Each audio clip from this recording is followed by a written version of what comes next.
नमस्कार। राजस्थान की तमाम फटाफट खबरों में आपका स्वागत है। राजस्थान की खबरों के लिए आपसे निवेदन कि यदि आपने हमारे चैनल को सब्सक्राइब नहीं किया है तो कृपया करके अब राजस्थान की खबरों के लिए आपके अपने चैनल को सब्सक्राइब कर लें। तो बढ़ते हैं आज की बड़ी खबर की ओर, जो भाजपा की 7 सीटों के नामों पर सहमति से आई है।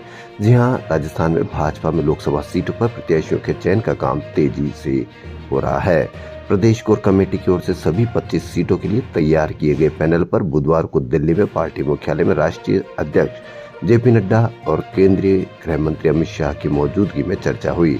सूत्रों के अनुसार बैठक में 6 से 7 सीटों के लिए नामों के पैनल पर सहमति बन गई है। इन्हें गुरुवार यानी आज दिल्ली में ही केंद्रीय चुनाव समिति की बैठक में रखा जाएगा। इसके बाद पहली सूची में राजस्थान की संबंधित सीटों के लिए नाम घोषित हो सकते हैं। कांग्रेस इस बार भाजपा से आगे निकल चुकी है, क्योंकि कांग्रेस ने लगभग सभी सीटों पर कई पैनल तैयार करके उन्होंने नामों की घोषणा पहले ही कर दी है। अब देखना यह है कि कितनी सीटों पर कौन जीत हासिल कर सकता है। जीत हासिल करने पर कांग्रेस प्रदेश अध्यक्ष गोविंद सिंह डोटासरा ने कहा कि लोकसभा चुनाव में कांग्रेस को प्रदेश से 10 से 12 सीटें जीतने की उम्मीद है। हमारा अभी वोट प्रतिशत 39% है। भरोसा है कि वह 45% तक पहुंच जाएगा। बुधवार को कांग्रेस के कार्यकर्ता संवाद कार्यक्रम में आए डोटासरा ने कहा कि हम भाजपा की तरह झूठे पुलिंदे नहीं बांधते। वहीं कांग्रेस ने यानी प्रदेश अध्यक्ष गोविंद सिंह डोटासरा ने भाजपा की राजस्थान की सरकार पर बड़ा हमला किया, बड़ा आरोप लगाया है। बुधवार को पहली बार कांग्रेस ने सरकार पर फोन टेपिंग का आरोप लगाया। पीसीसी अध्यक्ष गोविंद सिंह डोटासरा ने कहा कि तबादलों में जातीय दुर्भावना दिखाई दे रही है। उन्होंने कहा कि अधिकारियों के फोन टेप हो रहे हैं, इसलिए वो फोन नहीं उठाते। विधानसभा में जवाब लेंगे। अधिकारियों को लगता है कि अगर डोटासरा से बात कर ली तो तबादला हो जाएगा। हम सिर्फ जनता के हित में काम कर रहे हैं। सरकार ने कहा था कि हम अपराध पर लगाम लगाएंगे, महंगाई कम करेंगे, किसान की आमदनी दुगनी करेंगे, विदेश नीति ठीक करेंगे, लेकिन उन्होंने तो चीन के सामने सरेंडर कर दिया। अधिकारी की ज्वाइनिंग पर दिए गुलदस्ते के फूल सूखते भी नहीं कि दोबारा उनका तबादला हो रहा है। डोटासरा ने कहा कि भाजपा ने चुनाव से पहले अपराध और पेपर लीक को लेकर खूब माहौल बनाया, लेकिन पर्ची सरकार के 2 महीने में प्रदेश में रिकॉर्ड 883 रेप की घटनाएं हुई। मुख्यमंत्री का भरतपुर संभाग 146 रेप केस के साथ टॉप पर कायम है। इस साल होली के आसपास उत्तर और मध्य भारत के सभी राज्यों में हीट वेव चल सकती है। इसकी 2 वजह। होली इस बार मार्च के आखिरी हफ्ते में है और दक्षिण भारत में तापमान की बढ़ोतरी 2 हफ्ते पहले यानी फरवरी की शुरुआत से ही हो गई है। हालात यह है कि दक्षिण भारत के सभी राज्यों से महाराष्ट्र और ओडिशा तक दिन का तापमान 4 से 6 डिग्री तक ज्यादा यानी 33 डिग्री के ऊपर दर्ज किया जा रहा है। राजस्थान हाईकोर्ट ने आयुर्वेद डॉक्टर्स को राहत देते हुए सरकार को एलोपैथी डॉक्टर्स के समान ही 62 साल तक कार्य करते रहने का निर्देश दिया है। अदालत ने डॉक्टर महेंद्र सिंह जाखड़ और डॉक्टर प्यारेलाल की याचिका पर यह फैसला दिया। राजस्थान में टूरिज्म को बढ़ावा देने के लिए अब सरकार जल्दी यूनिट टूरिज्म पॉलिसी को लागू करेगी। इस पॉलिसी के तहत होटल, पेइंग गेस्ट हाउस और अन्य इकाइयों का वर्गीकरण किया जाएगा। उन्हें उनके स्तर पर ही डेवलप करके प्रचार प्रसार करेंगे। पॉलिसी के अंतर्गत प्रदेश में नया नए होटल भी होगा और जो पुराने हैं उनका नियमन भी किया जाएगा। यदि किसी स्तर पर परेशानी आती है तो सरकार अपने स्तर पर उन परेशानियों को हल करेगी। जयपुर के आमेर महल में एक महिला पर्यटक को हाथी ने सूंड में उठाकर पटक दिया। इससे पर्यटक के पैर में फ्रैक्चर हो गया। घटना के बाद हथेनी को बैन कर दिया गया। हालांकि महिला पर्यटक गंभीर घायल होने से बच गई और उसे एसएमएस में प्राथमिक इलाज के लिए ले जाया गया। मामले के अनुसार कुछ दिन पहले आमेर महल के जलेब चौक में पर्यटकों को घुमाया जा रहा था। उसी दौरान पर्यटकों को लेकर पहुंचे ग्रुप में से हथेनी गोरी ने रूसी पर्यटक मारिया को सूंड में उठाया और फेंक दिया। नगर निगम हेरिटेज क्षेत्र में 80 फीट और उससे अधिक चौड़ी सड़क पर बिना भू उपयोग परिवर्तन के व्यावसायिक व अन्य उपयोग में ली जा रही भूमि के भू उपयोग परिवर्तन के लिए विशेष कैंप लगाए जाएंगे। ये कैंप जोन वाइज नगर निगम आपके द्वार की तर्ज पर लगेंगे। कैंप में आवेदक को केवल स्वामित्व दस्तावेज व भूखंड की गूगल लोकेशन लेकर आनी होगी। एकेडमिक और वोकेशनल विषयों के बीच के अंतर को खत्म करने के लिए सीबीएसई ने सभी स्कूलों में नेशनल क्रेडिट फ्रेमवर्क शुरू करने की गाइडलाइन दी है। वैसे ये फ्रेमवर्क अगले साल एकेडमिक ईयर अप्रैल 2025 से शुरू किया जाएगा, लेकिन सीबीएसई ने स्कूलों को अभी से इस पर काम करने को कहा है। इसमें बताया गया है कि 11वीं और 12वीं के विद्यार्थियों को जो क्रेडिट पॉइंट दिए जाएंगे वह उनके कॉलेज एडमिशन के दौरान भी जोड़े जाएंगे। इसके तहत स्कूल में करिकुलम को करिकुलम गतिविधियों के लिए भी विद्यार्थियों को क्रेडिट पॉइंट दिए जाएंगे।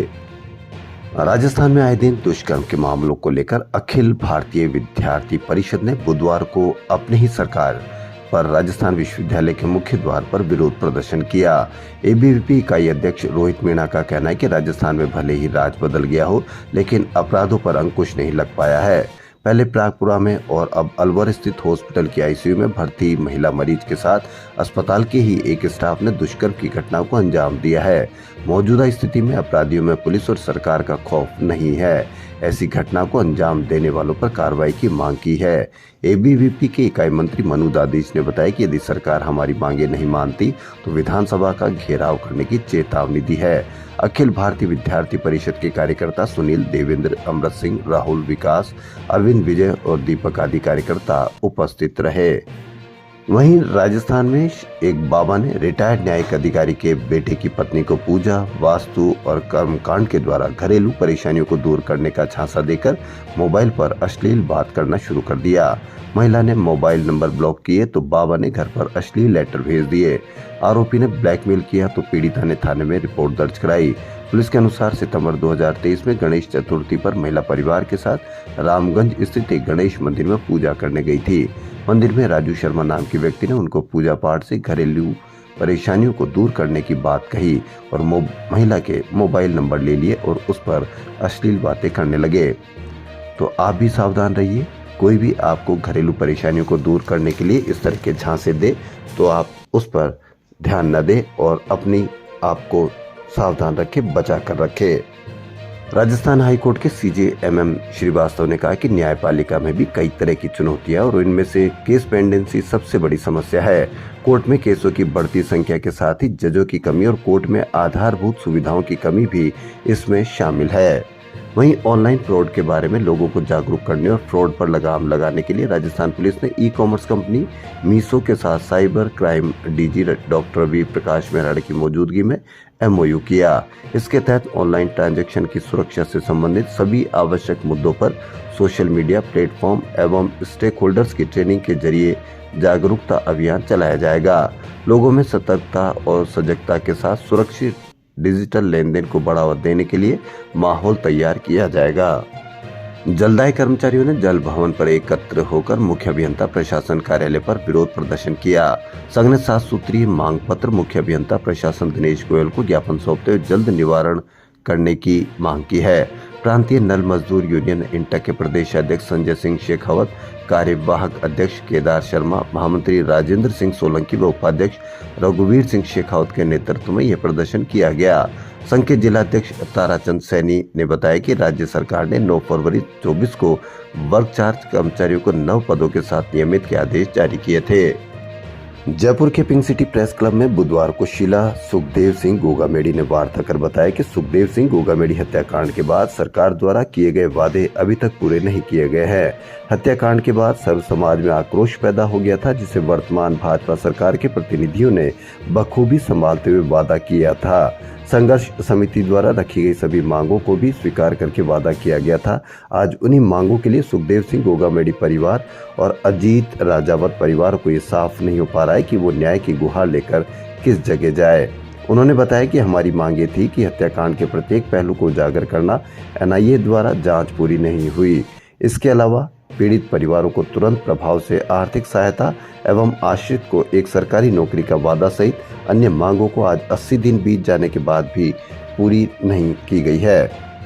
शीला सुखदेव सिंह गोगामेडी ने बताया कि अगर 3 मार्च तक सरकार द्वारा मांगों पर कोई सकारात्मक पहल करते हुए निश्चित समय सीमा तय नहीं की जाती है तो सर्व समाज को साथ लेकर पैदल न्याय यात्रा निकाली जाएगी। यह न्याय यात्रा गोगामेडी पैतृक आवास से CM आवास तक निकालकर उनके प्रतिनिधियों को याद दिलवाएंगी कि सरकार द्वारा गोगामेडी और अजीत राजावत परिवार को लिखित में उनके हक देने का वादा किया गया था, जो एक वादा मात्र बनकर रह गया है। राजस्थान की खबरों में फिलहाल इतना ही। यदि आपको हमारा चैनल पसंद आए तो लाइक, सब्सक्राइब और शेयर अवश्य करें। धन्यवाद।